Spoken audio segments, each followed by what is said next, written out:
Hello, I'm back. It's precisely 10 o'clock p.m. So, with the situation that I'm battling with, okay, so I guess at first I thought it was a blessing. Hold up. I'm right by the air conditioner.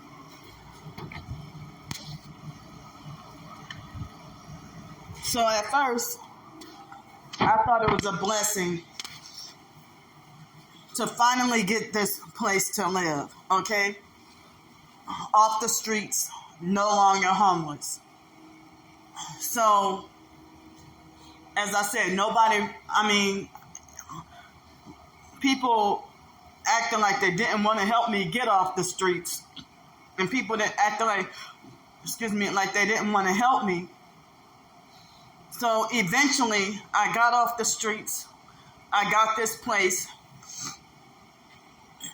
Ever since I got here, I've accomplished, even though I feel like I haven't accomplished anything, but I published 3 more ebooks in addition to the ebooks that I already had. I think I have at least 13 or 14 ebooks, but one of them was wrongfully blocked on Amazon because of the gang stalkers. So I go down in history of having a banned book published. Banned books because of the truth. So I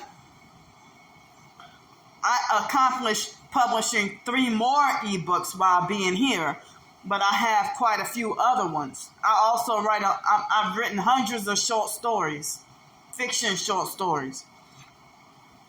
And I've written hundreds of blog posts as well. So I've accomplished quite some things since being here.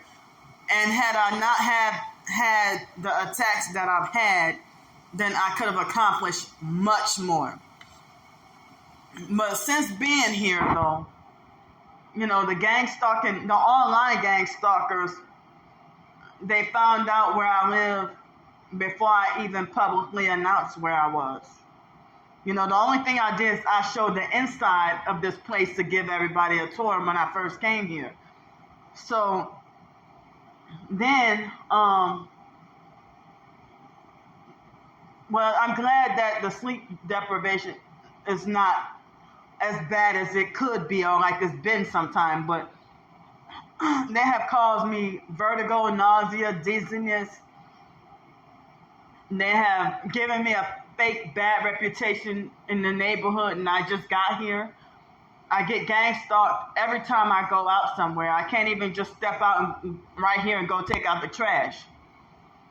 And now, ever since I've gotten here, like the gang stalking network is mad that I got off the streets on my own and got me a place without selling out. So now they're using my Social Security and SSI. They're attacking my, they've been attacking my finances and trying to falsely paint me as a scammer, a liar, a fraud, for trying to survive the sabotage that they've done to me. They're blocking me from making a living independently from my writings or whatever else I'm trying to accomplish. So they want me to be this helpless, disabled, dependent, needy person, So I'm just sitting here thinking. I can't even rest or relax here. I can't get any peace, really. I'm getting no peace here.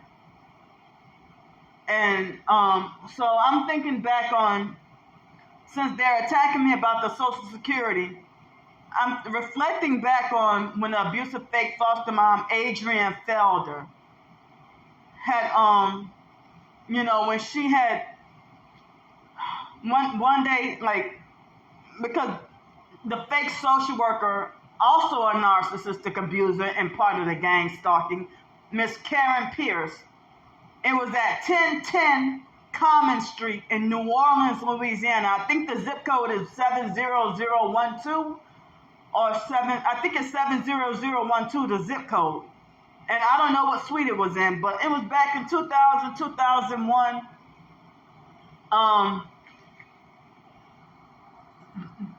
They didn't even ask me, well, Candy, when you turn 18, would you like to get Social Security or SSI?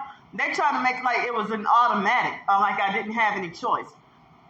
The social worker informed me that you're getting a trust fund check from your disabled dad. The foster mom took that money. They were trying to say that that they had to keep. I mean, the foster mom never took me with her, but they claimed that the foster mom kept having to fight for me in court to get SSI and Social Security, and saying that they kept getting me denied. I mean that I kept getting denied. So Miss Pierce, the social worker, was saying that that they kept denying me from Social Security and SSI, saying that I wasn't disabled enough.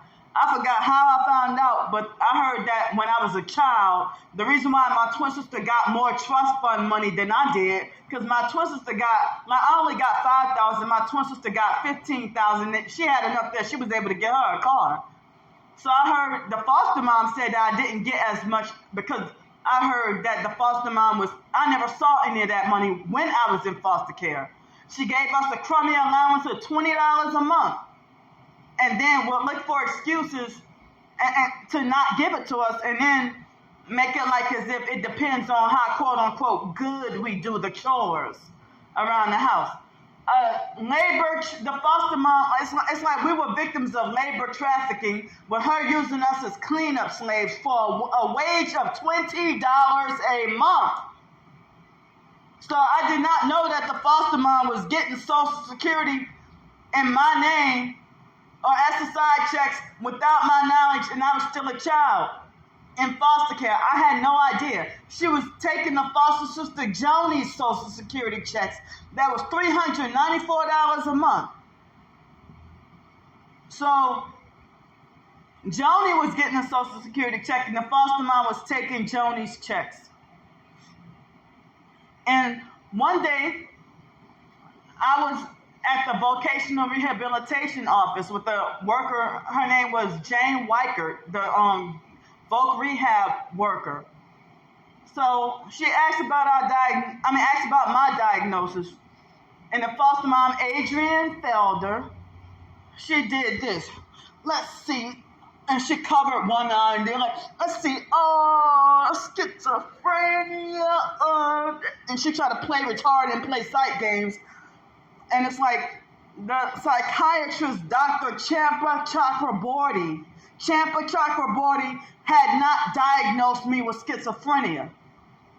So I was diagnosed with obsessive compulsive disorder, Tourette syndrome, and generalized anxiety disorder by Dr. Chakraborty. Dr. Wilson, I don't remember her first name, after I turned 18, she added major depressive disorder to my diagnosis. The foster mom falsely smear campaign, the foster mom, Adrienne Felder, had us in a cult. She put me on the gang stalking list, had me blacklisted so she could control me after I turned 18 even. And so maybe it's like I'm trying to connect dots and trying to figure out like how and why am I forced to be enslaved to Social Security and SSI that I never asked for in the first place, and I always wanted to work and be independent despite being disabled. I would love to be like my own business owner or something. Fuck corporations and working 9 to 5. I would like to be free and do my own thing. So when we were at the voc rehab office, I started to cry because the foster mom lied and said that I was schizophrenic. And so when I asked her about it, and I started crying, and she turned around and said, "Start your shit, you hear? Start your shit." So it just dawned on me, thinking earlier today, that with her doing that to me, she was committing fraud and lying and saying that I'm schizophrenic as a way to discredit and blacklist me and discredit me, and also so that she can get Social Security and SSI off my name, but for her benefit, stealing my money. And I've been poor and homeless